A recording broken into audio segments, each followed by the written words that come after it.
Attention, pour prendre le plus court chemin jusqu'à destination, vous devez tourner à droite. Excusez-moi, je confonds un peu ma gauche et ma droite en ce moment. J'espère que vous ne m'en voudrez pas trop si je conserve tout près de moi ce GPS tout au long de cette conférence de presse. Bonjour, monsieur le ministre. Je suis Mahmoud Ben Mabrouk du Palestinien Pilonné. Et je voudrais vous demander si Sidi Sarkozy et Raïs Franza Handou Mouchlikan Mar Israël Hassan El Harb Fir Gaza.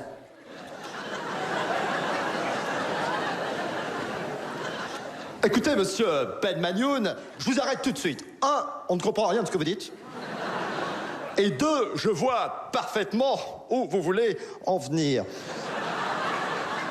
Vous savez, monsieur Ben Foufoun... Attention, virage à droite, risque de dérapage.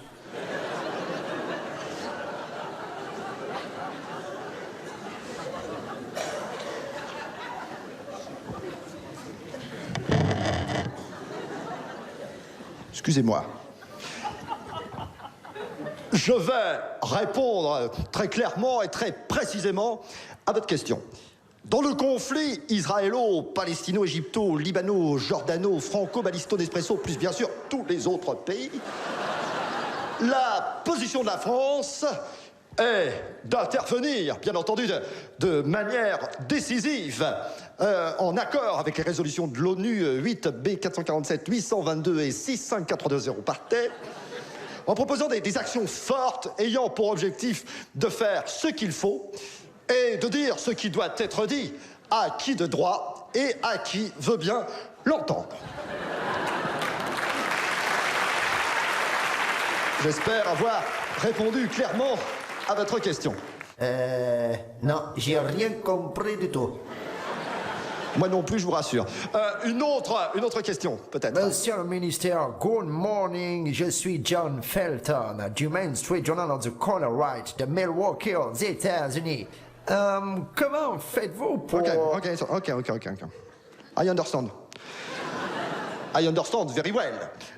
We are the world, we are the children, the dog is in the kitchen with the cat, lesson one, repeat after me, I understand. Vous savez, monsieur John Lennon, vous avez certes beaucoup de talent en tant que chanteur, mais beaucoup moins en tant que journaliste. Tout d'abord, sachez que je n'ai jamais renié mes aspirations d'homme de gauche. I have never renied my aspiration on the left. Alors, je vois, vous voulez en venir. Vous voulez bien sûr me parler certainement de Barack Obama.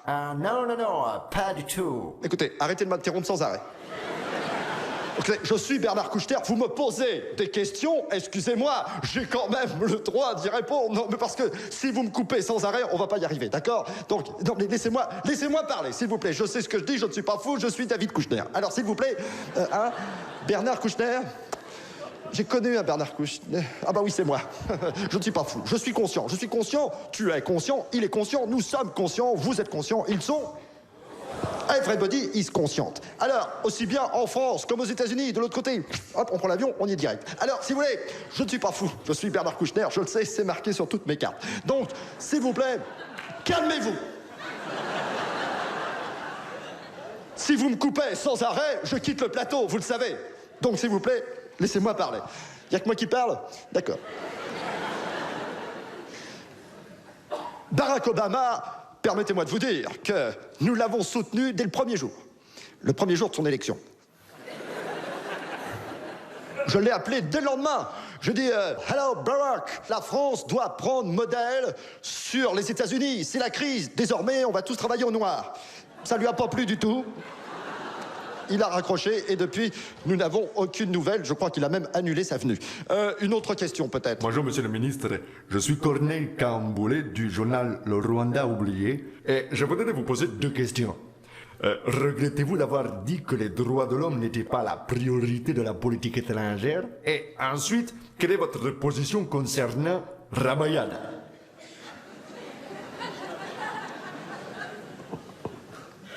Monsieur Corneille, je suis un fin connaisseur, sachez-le, de vos œuvres tragiques. Et je ne parle pas seulement que de vos pièces de théâtre, mais aussi de vos chansons. qui elles aussi sont tragiques. Vous le savez, tout le monde le sait, je suis un fervent défenseur des droits de l'homme. J'en parlais encore l'autre jour, pas plus tard qu'hier. Quand ça? Hier, c'est-à-dire hier. Alors j'en parlais avec le maire de Paris, mon excellent ami Xavier Bertrand de la Noé, et je lui disais ceci. Je disais, Bernard Kouchner, aujourd'hui, ça veut dire quoi? Eh ben, je vais vous le dire.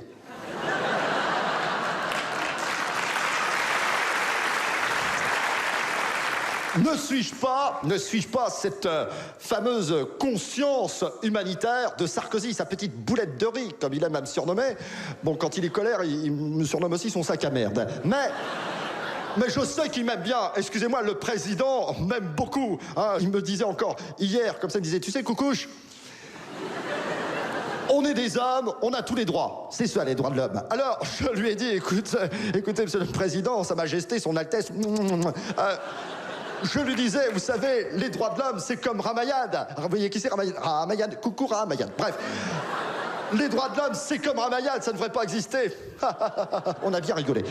Alors, si Ramayad continue à se prendre pour une réfugiée politique, ça va être vite réglé. On va la renvoyer en convoi humanitaire chez les Boucaques. Si elle continue à nous emmerder, elle va finir à la soupe populaire de Yaoundé et elle va comprendre ce que c'est que de crever la dalle en Éthiopie. Voilà. Yaoundé est la capitale du Cameroun et non de l'Éthiopie. Ta gueule!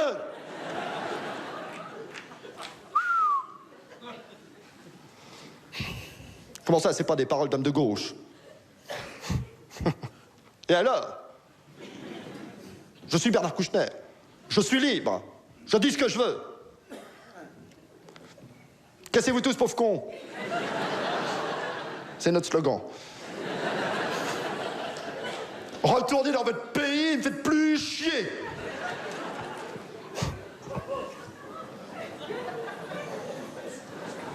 Vous savez, après tout, il n'y a aucune honte à être de droite. Bravo Bernard, vous êtes arrivé à destination.